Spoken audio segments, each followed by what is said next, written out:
Bonjour tout le monde! Aujourd'hui, on va parler des polynômes encore, mais on va faire l'addition et la soustraction. Alors, allons voir ça.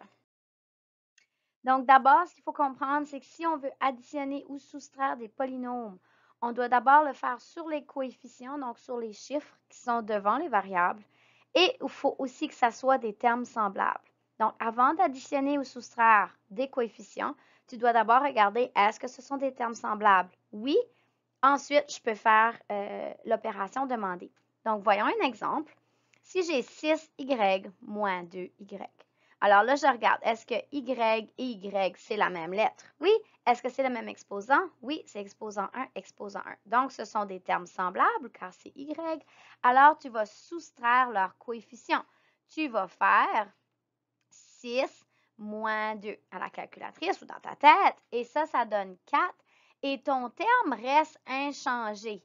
Donc, c'était des Y, ça reste des Y. C'est comme si je dis j'ai 6 oranges moins 2 oranges. OK? Donc, ça revient au même. J'ai 6 oranges, Y peut être remplacé, moins 2 oranges. Mais 6 moins 2, ça fait 4 et ça reste des oranges. Ça ne devient pas des pommes, là. OK? Ça reste des Y. Voyons un autre exemple. 7x plus y. Là, tu te questionnes, est-ce que ce sont des termes semblables? X et y, est-ce que c'est la même lettre? Non. Donc, ce sont des termes différents. Tu ne peux rien faire. Il n'y a rien que tu peux simplifier plus dans 7x plus y. Y, ça reste 7x plus y. C'est comme si tu dis, j'ai 7 oranges plus une pomme. OK, ben, je ne peux pas mâcher ça ensemble. Alors, moi, je ferai un smoothie. OK? Voyons le prochain exemple. Là, je vois que le texte est un peu caché par ma vidéo, là, mais j'ai 3A2 moins 4A plus 2A2. Donc là, je vais regarder chacun de mes termes, puis je vais regarder si j'ai des termes semblables. Ici, je m'aperçois que j'ai des A à la 2. Est-ce que j'ai une autre place que j'ai des A à la 2? Oui, j'ai ici. Donc, j'ai plus 2A à la 2, puis le signe qui est devant le 2, il vient avec. Et j'ai 3A à la 2. Les A à la 2 ici, ce sont des termes semblables. Je vais pouvoir les mettre ensemble. Alors que le négatif 4A, lui, il est tout seul. Alors, ce que je vais faire, je vais prendre mon 3A avec mon 2A. Alors, je vais additionner leurs coefficients. 3 plus 2, ça fait 5A à la 2. Et mon moins 4A doit rester là. Je ne peux pas rien faire de plus. A à la 2 et A sont des termes différents. Je ne peux pas travailler leurs coefficients. Voyons des exemples. OK?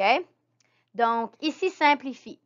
7S2T moins 6ST2 moins 5ST2 plus 2S2T moins 9.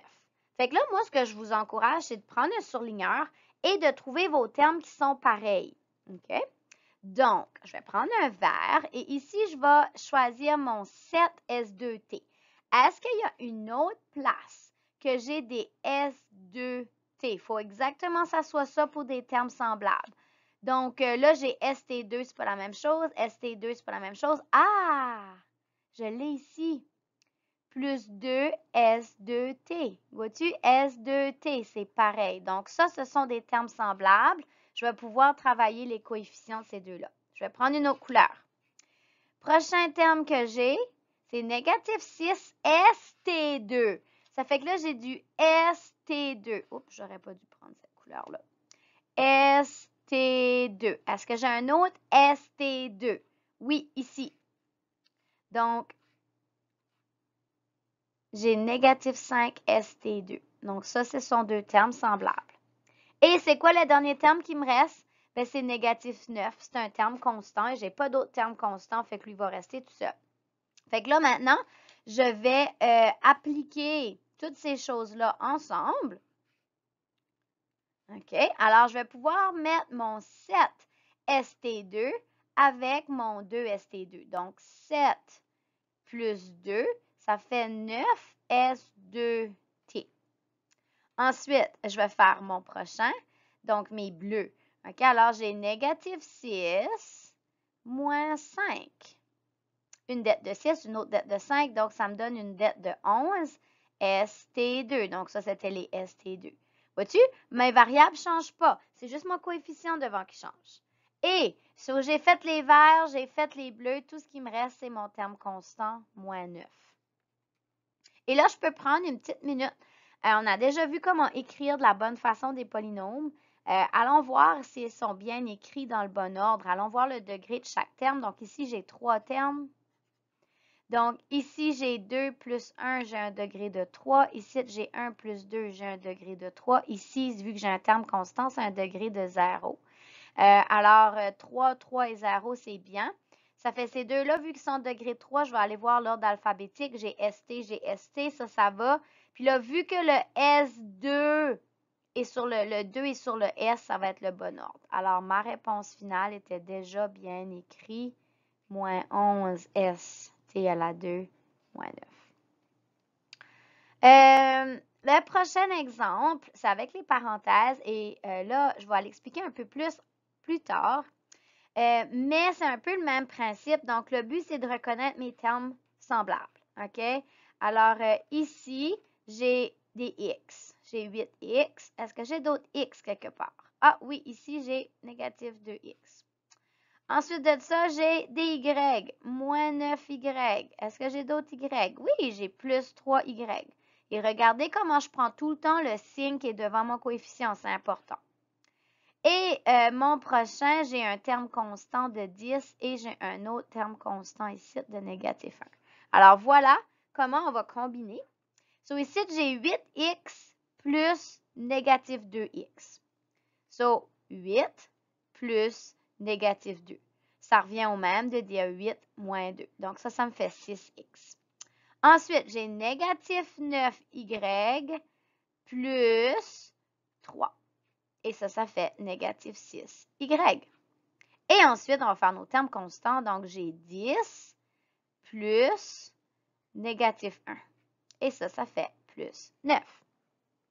Donc, là, allons tout le temps prendre une petite minute pour aller voir nos degrés, voir s'il est bien écrit. Donc, ici, j'ai 3 termes. Le x a un exposant de 1, donc c'est un degré de 1.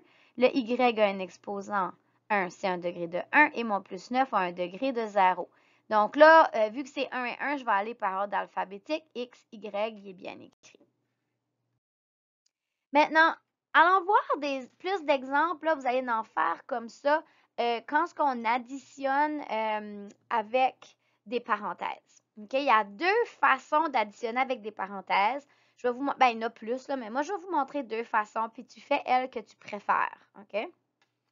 La première façon, c'est que tu vas enlever tes parenthèses. Devant la parenthèse ici, s'il n'y a pas de signe d'écrit, il y a un petit positif. Quand est-ce qu'il y a un positif devant la parenthèse, donc ici c'est un positif et ici c'est un positif, quand tu vas enlever ta parenthèse, les signes dans ta parenthèse qui suivent vont rester pareils.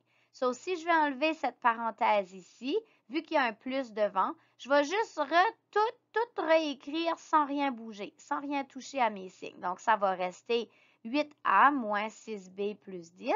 Et je vais faire le même processus avec ma deuxième parenthèse. J'ai un plus devant ma parenthèse, donc je vais juste tout recopier sans changer les signes. Alors, moins 3A plus B moins 1. OK? Fait que si j'ai un positif devant ma parenthèse, j'ai juste besoin d'enlever ma parenthèse et tout le reste pareil. Donc, ici, on va chercher nos termes semblables, toujours important. Donc, j'ai des A et j'ai des A. Ensuite de ça, j'ai des B et j'ai des B. Et le dernier, j'ai des termes constants avec des termes constants. Ça fait que là, je vais aller mettre mon 8A moins 3A, ça fait 5A. Négatif 6B plus B, ça fait négatif 5B. Et 10 moins 1, ça fait plus 9. OK? Donc, bien écrit, degré 1, degré 0, ordre alphabétique A et B. Il est bien écrit. Maintenant, ça, c'est une technique. Donc, c'est la technique d'enlever la parenthèse. L'autre technique, ça va être de laisser les parenthèses, mais faire toutes les opérations demandées sur ta calculatrice. OK? Donc, ici, tu utilises un peu plus ta calculatrice. Fait ce que tu vas faire, c'est que tu vas trouver tes termes semblables, comme qu'on faisait. OK? Donc, on avait les A avec les A, les B avec les B, et là, je m'excuse si je ne prends pas les mêmes couleurs, et le terme constant avec le terme constant. Regardez, c'est le même problème, OK? Je le refais juste d'une autre façon. Fait que si l'autre méthode, c'est tu n'enlèves pas tes parenthèses, mais tu dis à la calculatrice qu'est-ce qu'il faut que tu fasses. So, en faisant les A, tu vas faire 8. OK, 8. Ici, tu as un plus, donc tu vas faire ton plus qui est devant ta parenthèse. Et ton A, tu as négatif 3. Fait que tu vas faire négatif 3 à ta calculatrice. Et ça va donner ta réponse pour les A. Donc, ça fait 5A. Ensuite, tu vas faire la même chose avec ta calculatrice pour les B. Tes B, tu as négatif 6. Alors, tu vas marquer ton négatif 6. Ensuite, tu mets ton opération qui est entre les deux parenthèses, donc le plus, tu mets ton plus. Et on fait les B. Donc ici, plus B, c'est quoi le chiffre caché devant le B? C'est 1. Donc, on va faire 1. Et je vais mettre égal. Et ça va donner mon négatif 5B. Parce que je suis en train de faire les termes semblables de B. Et ensuite de ça, on va faire les termes constants. Donc, ici, j'ai 10. Donc, plus 10, mais je peux juste écrire 10. 10. Je mets qu'il y a un plus entre les deux parenthèses. Plus. Et mon autre terme constant, c'est négatif 1. Ça fait que je viens ici et je mets négatif 1. J'ai de la misère à m'enligner. Et ça, j'ai fait une erreur. Qu'est-ce que j'ai fait? 10 plus négatif 1. Et ça fait mon positif 9. Qui est la même réponse. OK? Donc, deux techniques. Utilise celle qui va t'occasionner, qui va te permettre d'avoir les bonnes réponses, évidemment. On peut aussi avoir des additions un par-dessus l'autre. Et c'est à peu près le même principe. Donc, tu veux trouver tes termes semblables. Donc, ici, j'ai XY. Ici, j'ai des XY. Ici, j'ai des X. Et là, j'ai des X. OK? XY, c'est différents X. Et ensuite, j'ai des Y tout seul. Donc, j'ai négatif 4 et j'ai plus 1. Donc, n'oubliez pas, si vous n'avez pas de chiffre devant une variable, c'est des 1. OK? Donc, ici, la seule chose que je vais faire, c'est que je vais faire ce que le problème me demande. Donc, j'ai 1x plus 3xy. Bien, ça fait 4xy. Ensuite, j'ai négatif 1x plus 5. Ça fait plus 4x. Tu le feras à ta calculatrice. Et ensuite, j'ai négatif 4 plus 1. Ça fait négatif 3y. OK? Donc, tu fais juste ce que le calcul te demande. Ici, tu peux regarder si c'est bien écrit. Alors, x à la 1, y à la 1, ça c'est un degré de 2. X à la 1, c'est un degré de 1. Y à la 1, c'est un degré de 1. Donc, le 4xy, il est bien écrit. Et vu que c'est le même degré, je vais aller par ordre alphabétique. Le x vient avant le y. Donc, il était déjà bien écrit. Alors, lorsqu'on veut soustraire des polynômes, je vais vous montrer les deux techniques ou les deux façons qu'on peut le faire. On peut le faire en enlevant la parenthèse. C'est la première méthode que je vais vous montrer. Ou l'autre méthode, c'est en disant à la calculatrice quoi faire. Donc, on va faire la première. Donc, un peu comme lorsqu'on l'enlevait avec les additions, on va faire la même chose. Donc, si je regarde d'abord ma première parenthèse, je vais vouloir l'enlever. Je regarde quel est le signe devant. Je veux toujours aller vérifier le signe devant la parenthèse. Donc, ici, j'ai une addition. Donc, si j'ai une addition, un positif devant ma parenthèse, je ne change pas les signes, donc je vais tout recopier. 6x à la 2 moins 2x plus 10. OK? Maintenant, je vais faire la même chose avec ma deuxième parenthèse. Je vais vouloir enlever la parenthèse. Je regarde le signe qui est devant. Ici, j'ai une soustraction ou un négatif. Ça peut être vu dans les deux sens. Si j'ai un négatif devant ma parenthèse, tous mes termes qui sont à l'intérieur de cette parenthèse-là vont devoir changer de signe. Donc, ici, j'ai un 8x2. Dans la parenthèse, il était négatif. Il va devenir positif. Parce que la soustraction d'un entier négatif revient au même que faire une addition. Le x ici, dans la parenthèse, c'est un positif, donc je vais le changer, il va devenir un négatif. Et mon 1, mon terme 1 ici, il est négatif, je vais le changer à positif. Ensuite, je vais chercher mes termes semblables. Alors, j'ai des x2, j'ai des x2. Regarde, je vais tout le temps prendre mon signe qui est devant. J'ai des x, donc j'ai négatif 2x, moins 1x. Et j'ai des termes constants, donc j'ai plus 10 et plus 1. Fait une fois que j'ai fait ça, je peux aller travailler chacun de mes termes. Donc, je vais faire mes x2 pour commencer. Donc, là, j'ai 6 plus 8. 6 plus 8, ça fait 14x2. OK? Le x2 ne change pas. J'ai des x2, ça fait 14x2. Ensuite, je vais faire mes x. Là, j'ai négatif 2 et ici, j'ai un 1, moins 1. Ça fait négatif 3, puis ça, c'était les x. Et finalement, je vais faire mes termes constants. Et là, j'ai 10 plus 1 plus 11. Et là, je peux prendre quelques secondes pour vérifier si c'est bien écrit. Donc, ça, c'est la méthode en enlevant les parenthèses. Ensuite, je vais vous montrer la méthode avec la calculatrice. OK? Ça fait ici, première des étapes que je vais faire, c'est d'identifier mes termes semblables. Donc, j'ai des x2, j'ai des x2, j'ai des x et j'ai des x. Et j'ai des termes constants et termes constants. Fait que là, je vais commencer avec mes x2. Et je vais faire ce que ça me dit dans mon problème. Donc là, j'ai 6. Donc, je vais marquer 6. Et là, j'ai une soustraction. Donc, je mets ma soustraction. Et là, j'ai négatif 8. Alors, je vais marquer négatif 8. Et là, je fais égal. Ça fait 14.